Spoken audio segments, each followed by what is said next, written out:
자, 어게인 지저스, 다시 예수 그리스도께서 주시는 평안이 여러분들 가정과 기업, 여러분 일상생활 속에 가득하게 되기를 주님의 이름으로 축복합니다.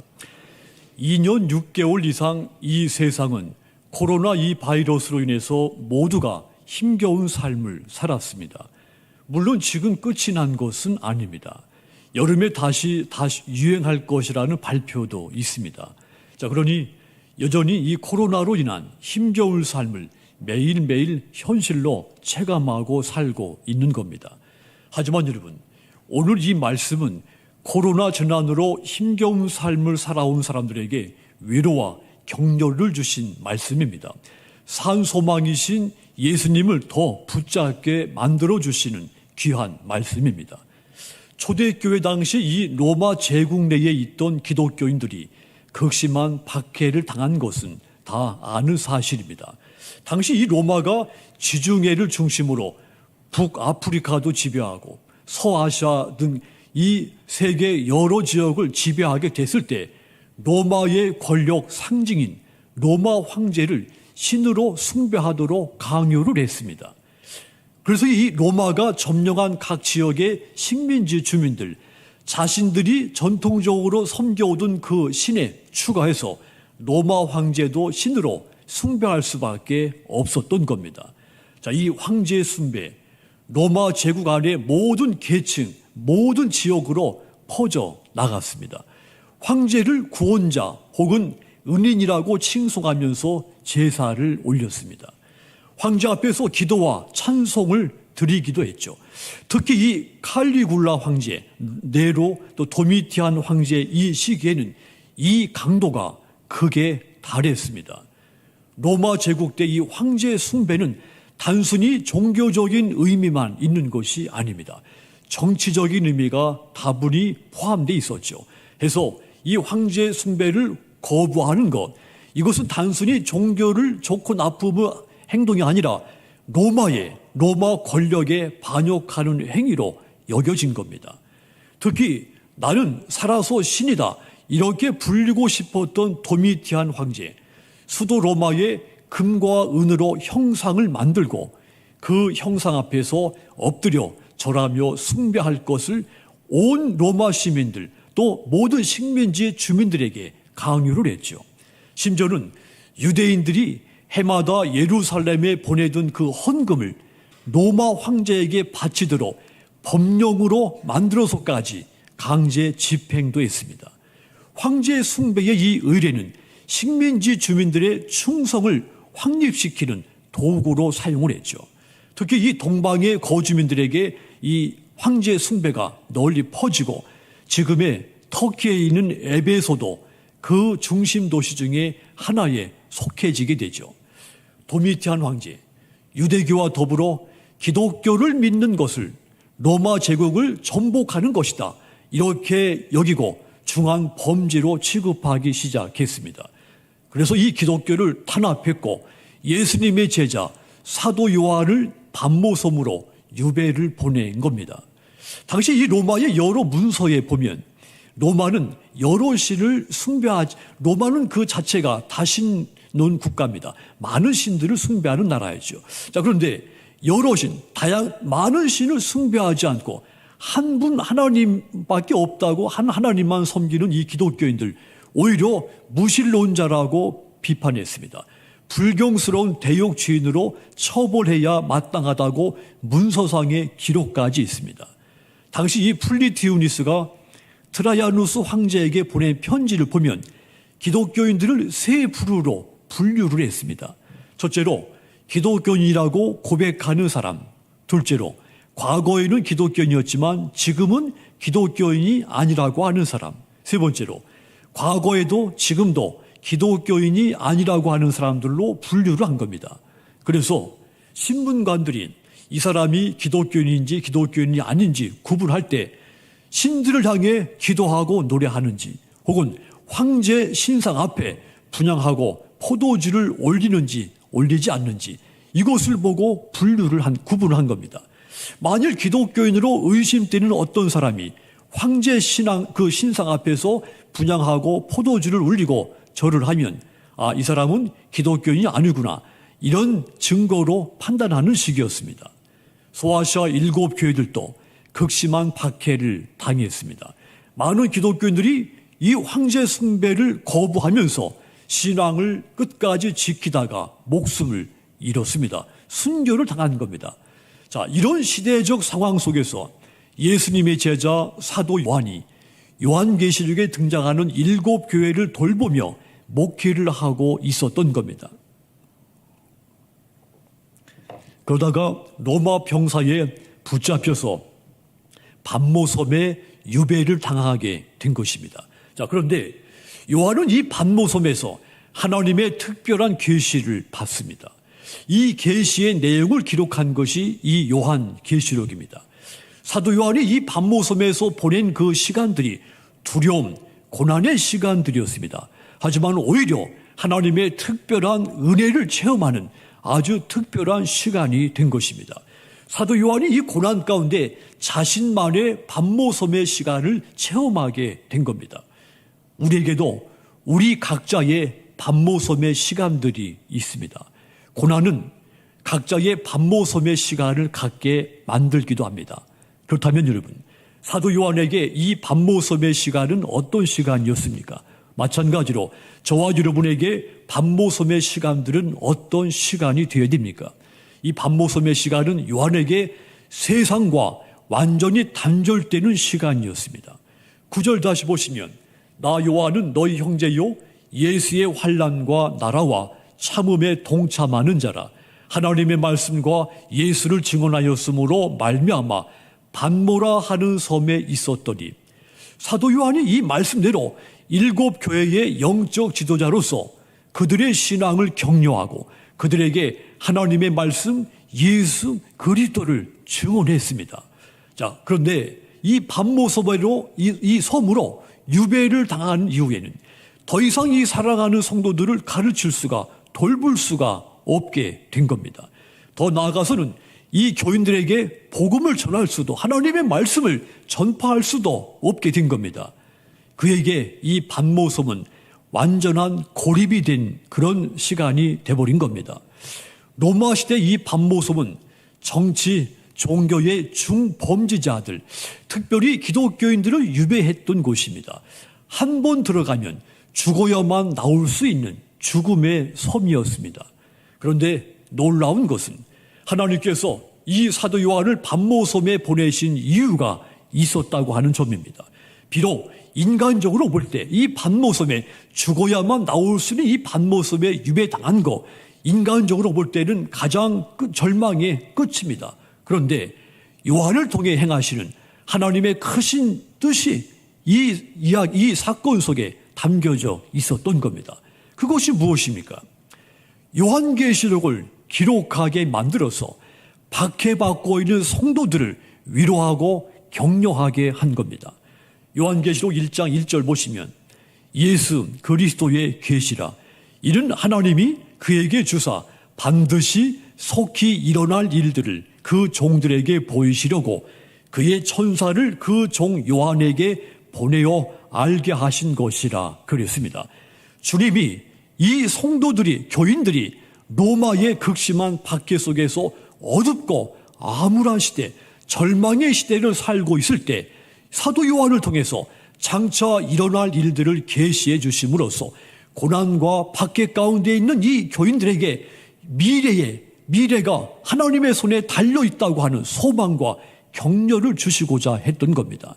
그러니까 세상은 이 사도 요한을 완전히 단절시키고 고립시켰지만 오히려 이 단절된 고독 속에서 하나님의 말씀을 더 깊이 묵상하게 됐고, 크고 비밀한 하나님의 계시의 일을, 장차 일어나게 될 일을 알게 되는 시간이 된 겁니다.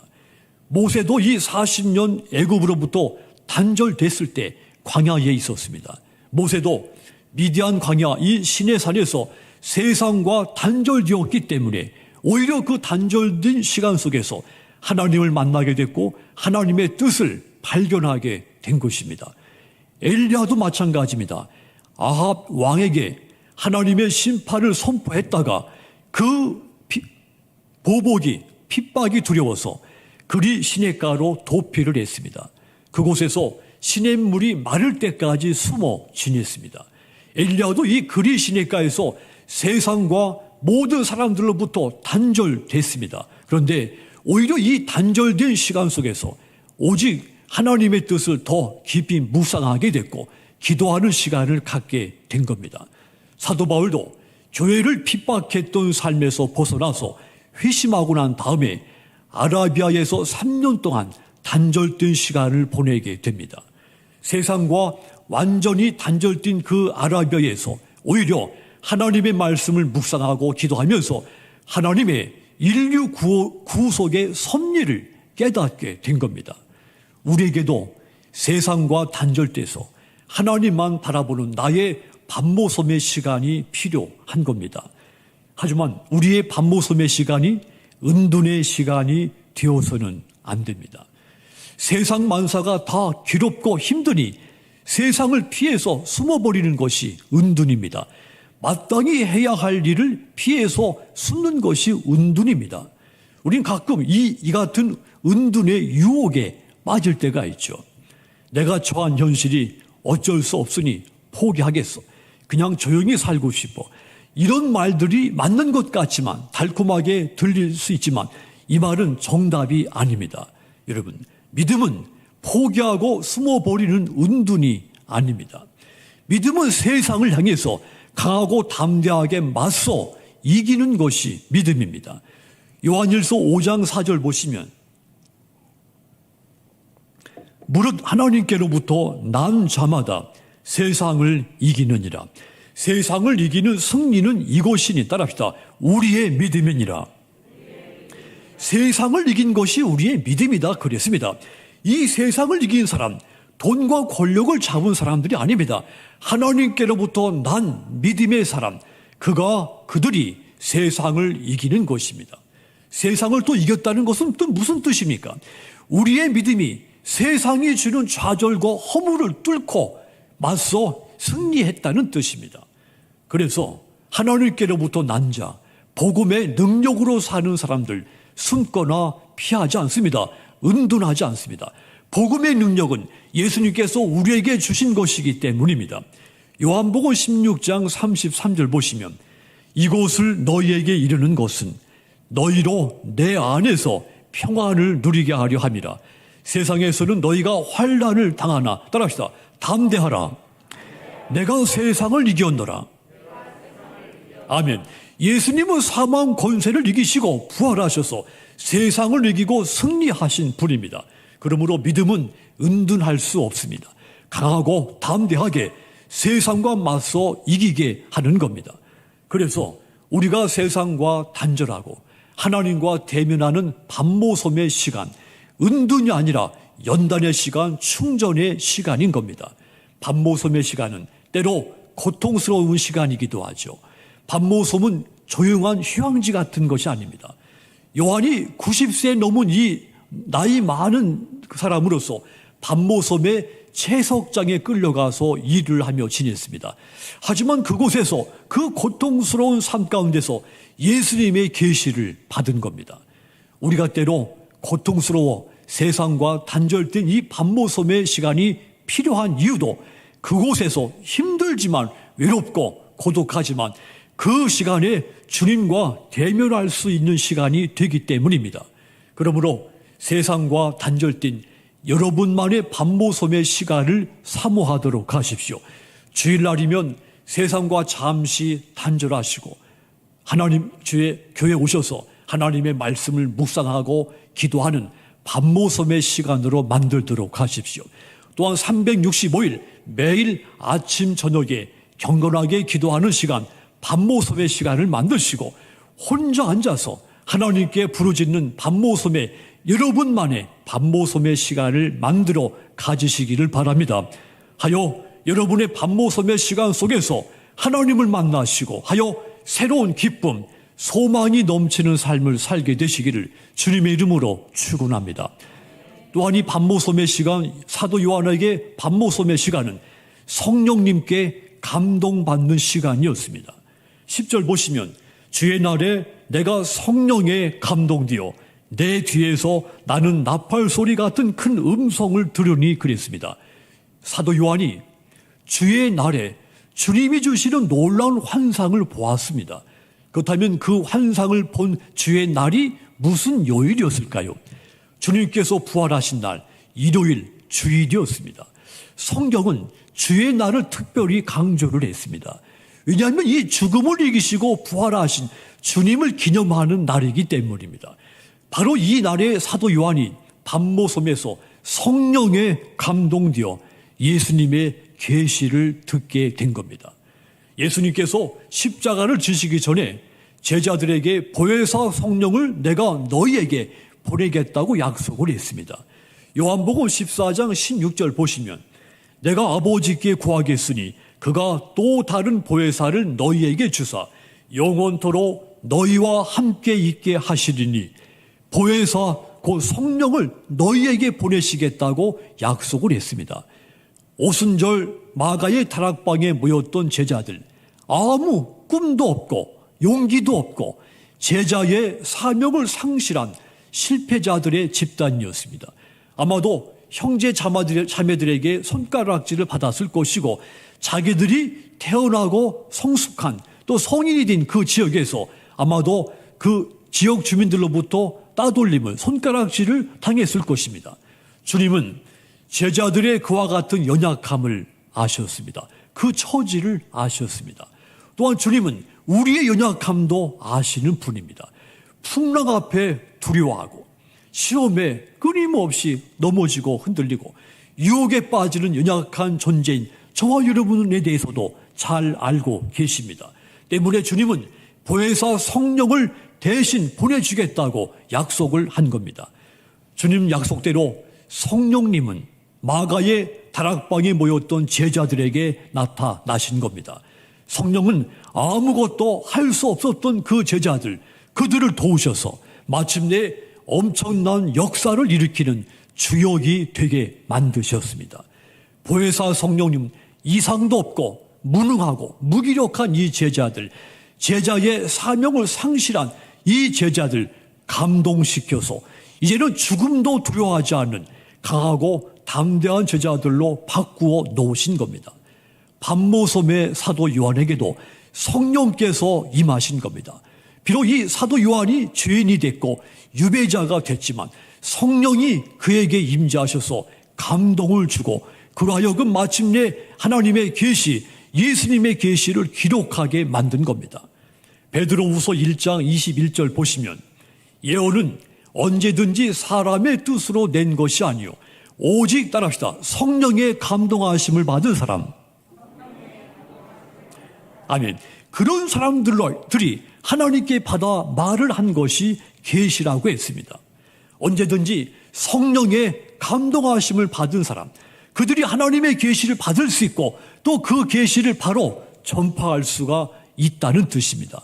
사도 요한이 반모섬에서 성령의 감동하심을 받고는 계시를 받아 기록하고 그 말씀을 박해를 받고 고난 중에 있는 성도들에게 그 계시의 말씀이 선포되게 한 겁니다. 반모섬의 시간은 사도 요한에게 성령의 감동이 있는 시간이었다는 뜻입니다. 우리도 이 사도 요한처럼 나의 반모섬의 시간에 성령의 감동이 되는 것입니다.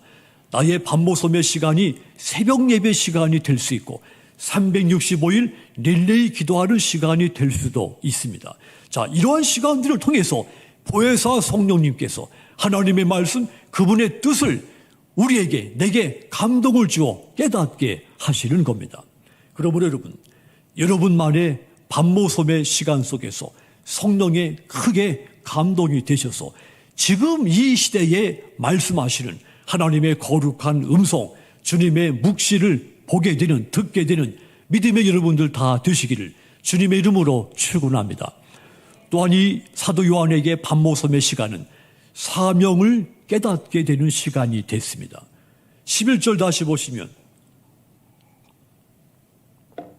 이르되 네가 보는 것을 두루마리에 써서 에베소, 서머나, 버가모, 두아디라, 사대, 빌라델비아, 라오디게아 등 일곱 교회에 보내라 하시기로 성령에 감동된 이 사도 요한에게 예수님이 일곱 교회에 편지를 쓰도록 명령한 겁니다.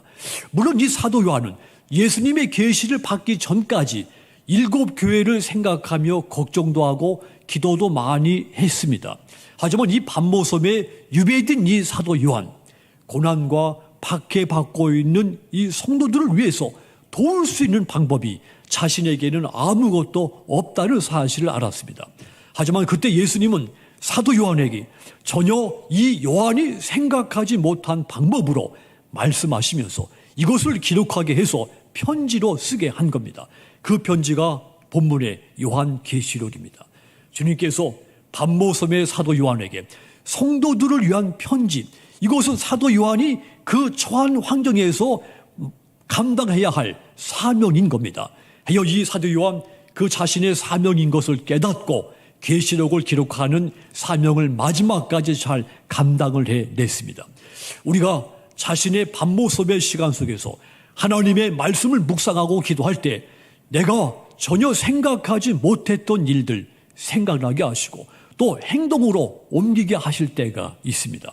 때로는 이 사도 요한처럼 편지를 쓰게 할 수도 있고 또 어떤 때는 문자 메시지를 내 지인들에게 보내게 할 때도 있습니다. 형제 자매에게 선물을 보내게 하실 수도 있습니다. 또 어떤 때는 내 마음을 감동시켜서 복음을 위해 헌신하는 주의 종들 떠올리게 해서 그들을 기도로 물질로 섬기게도 할 수 있습니다. 마치 엘리야에게 떡과 고기를 전달했던 까마귀와 같은 생각지 않은 이런 일들, 이 반모섬의 시간 속에 있을 때 이런 일들이 우리에게 일어나서 나의 사명을 감당하게 하신다는 말입니다. 이처럼 성령 하나님은 사도 요한의 반모섬의 시간 속에 임재하셔서 그의 사명을 깨닫게 하고 감당하게 하신 겁니다. 성령의 사역 중에 하나가 성도들을 하여금 사명을 깨닫고 감당하게 하는 사역입니다. 사도행전 1장 4절 보시면 사도와 함께 모이사 그들에게 분부하여 이르시되 예루살렘을 떠나지 말고 내게서 들은 바 아버지께 약속하신 것을 기다리라. 예수님이 부활 승천하시면서 제자들에게 예루살렘을 떠나지 말고 약속한 것을 기다리라고 말씀한 겁니다. 왜냐하면 약속하신 성령의 능력을 받을 때만이 너희가 권능을 받아서 예루살렘과 온 유대와 사마리아 땅끝까지 이르러 나의 충성된 증인이 될 수 있다고 될 수가 있기 때문인 겁니다. 그렇습니다. 성령은 어느 시대든지 성도들의 반모섬의 시간 가운데 임재하셔서 그가 해야 할 사명을 깨닫게 하고 잘 감당하게 하는 겁니다. 그러므로 여러분의 반모섬의 시간에서 만난 성령을 통해서 다시 한번 하나님이 또 교회가 여러분에게 주신 사명이 무엇인지를 다시 한번 깨닫고 그 사명을 죽도록 끝까지 잘 감당하시도록 주님의 이름으로 부탁을 드립니다. 사랑하는 성도 여러분, 우리가 지난 6개월 이상 동안 한 번도 경험하지 못했고 전혀 생각하지 못했던 이 코로나 재난 때문에 수많은 사람들이 시련을 겪었습니다. 하지만 주님은 이 시기를 통해 하나님의 자녀인 저와 여러분들 사도 요한과 같이 반모섬의 시간을 갖게 만드신 것입니다. 그렇게 주어진 나의 반모섬의 시간, 세상과 단절됐었지만 또 그 안에 성령님께 감동되는 시간이고 나의 사명이 무엇인지를 다시 한번 뜨겁게 깨닫고 감당하는 시간이 되게 만드신 겁니다. 이 코로나 바이러스가 아직 소멸된 것은 아닙니다. 이 재난은 현재 진행형입니다. 완전히 소멸될 때까지 흔들리지 말고 여러분들만의 반모섬의 시간을 갖고 그 시간이 여러분의 영성에 유익되게 하시기를 바랍니다.